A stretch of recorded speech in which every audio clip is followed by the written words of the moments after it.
Heyo everyone, I'm Jay from Boulder Creek Railroad, and in this video I'm going to be showing you one of my brand new 3D printed kits. It's of a Pacific Fruit Express reefer car used in the 1940s through 1950s. Before I begin, I'd like to say I have started a website where you can see all the previous projects I have worked on, links to those projects, and see a few sneak peeks of projects I am currently working on. A little bit of history before we begin. The company was founded on December 7th of 1906 as a joint venture between the Union Pacific and Southern Pacific Railroads. It began operation on October 1st of 1907 with a fleet of 6,600 reefer cars built by the American Car and Foundry Company. In 1923, the Western Pacific Railroad joined the venture and made a new fleet of 2,775 reefer cars. The Western Pacific ended its partnership with the PFE in late 1967 and joined the Fruit Growers Express instead. The PFE's assets were divided among the Union Pacific and SP when the company was split on April 1st, 1978. It now belongs to the Union Pacific Railroad. I hope you enjoy this video, and as always, happy railroading!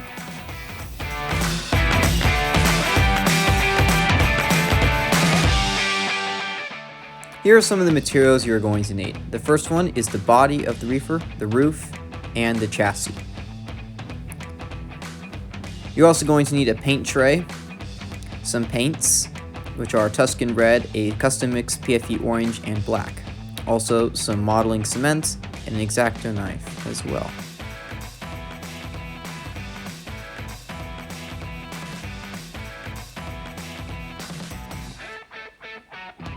Alright, so some of the first things you're going to need is the reefer body here.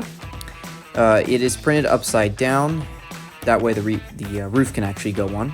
As you can see, it's pretty well detailed. I have done the braking on the sides, all the handles, knobs, grab irons. Here's the roof and the chassis as well. So you're going to have to remove all those pesky little supports first, which reminds me, if you are printing this model, make sure you do print it with supports. Also refer to the pictures I have put in the file on the internet on colts3d.com. Alright, so once the roof has all the supports off, you're going to want to make sure that all those edges there that are a little rough from the supports are sanded off. So you're going to have to sand it flat and then sand the sides as well.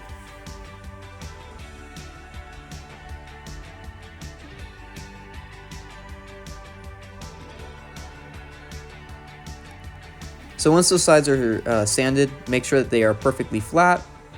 You can see I got to do the sides a little bit more there.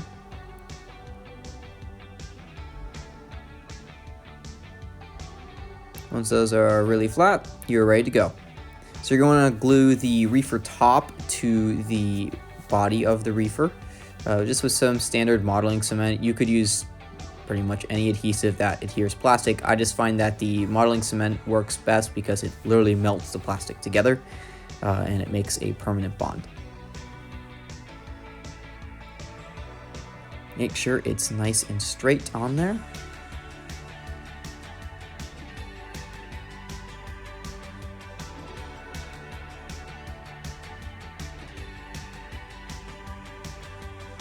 So the next step is the chassis. So the chassis, it has like a little bit of overhang because I didn't use rafts. So if you do use this, you should probably do rafts. Otherwise, you have to do what I'm doing here, which you have to cut off the little bit of the melted section of the 3D printed model that was connected to the print bed. Otherwise, the model won't be able to fit in there. It has a little locking thing that I made for it. It is extremely tight. You may also have to sand this quite a few times to get to fit. Don't force it. It should be very tight, but you shouldn't have to like force it in there to the point where it just breaks. It is designed to be very tight, but you just want to make sure that you're not going to break your model. So once you're here, you're going to connect the two together. Like I said, it is a very tight fit, so I'm going to fiddle around with it a little bit here to try to pop it in there. Probably should have done a little bit more sanding and a little bit more cutting to make sure it fits in there perfectly, but once it's there, it's pretty good. Alright, so painting. So painting is interesting. So I had to mix a custom orange color. It's a mix between yellow and a pumpkin orange. Here I am doing the roof. This is a Tuscan red color. It would be good if you use like a red and you mix it in with like some burnt umber. And here's that Pacific Fruit Express orange color that I had. It's like pumpkin orange, yellow, and some brown. So the color scheme for these cars is it has a red top, red sides, and orange sides as well. So basically, like the sides of the car that are facing towards you, if you were a rail fan, are orange. The bulkheads ends are the red ends. Make sure you give this car multiple coats. And here's what it will look like when it's all done. Also, make sure you paint those little black, like hand grab irons and the little latches. I think it turned out pretty well. I quite like this car. It was probably one of my favorites to make. It had a lot of really cool detail. I hope you enjoyed this video, and as always, happy railroading.